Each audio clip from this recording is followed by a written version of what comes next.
to AT 24/7, I'm Aaron Dean. Israel continued to pound Gaza with deadly airstrikes Tuesday, displacing more than 100,000 people and sending waves of injured Palestinians to overwhelmed hospitals. This after Hamas threatened to kill civilian hostages and broadcast the executions if airstrikes target Gaza without warning. Israeli leadership indicated that the fury unleashed on Gaza will not likely abate anytime soon. The Advocate Channel's Reed Benson reports.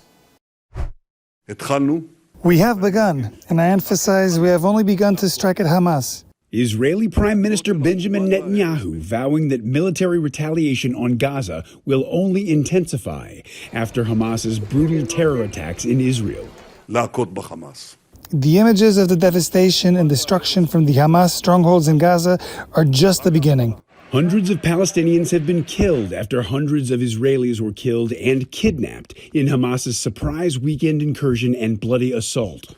Nothing can justify pulling innocent children from their homes, murdering them, dragging them through the streets. New York Mayor Eric Adams joining political leaders from across the U.S. from both parties in condemning the Hamas attacks and pledging to stand with Israel.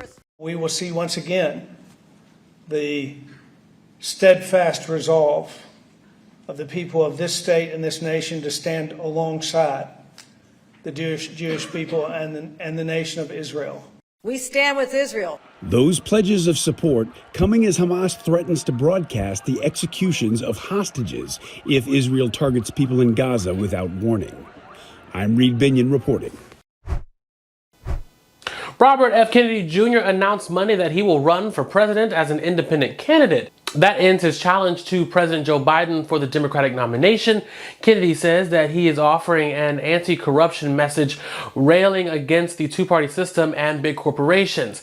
Running as an independent poses a potentially much larger headache for Democrats. A recent Reuters poll showed 14% of voters would support RFK in a three-way race involving him, Biden, and Trump. The reality is that he wouldn't need nearly that much support to pull enough votes away from Biden to give Trump a victory. In 2000, a third-party candidate, Ralph Nader, secured a fraction of that percentage. He was largely blamed for taking votes away from Democrat Al Gore and allowing George W. Bush to win that election. Kennedy plans to campaign in Texas, Florida, and Georgia later this month. His team says that he will travel to many other locations in an effort to gain ballot access in every state. Well, California is now reported to be the first state to ban some potentially harmful chemicals typically found in candy, drinks, and food. Saturday, Governor Gavin Newsom signed the Florida Food Safety Act. It prohibits the manufacture, sale, and distribution of food products containing red dye number 3, potassium bromate, and brominate vegetable oil. The nonprofit Environmental Working Group says that red dye number 3 is found in nearly 3,000 products, from candies to protein shakes, box cake, and mixes, and more.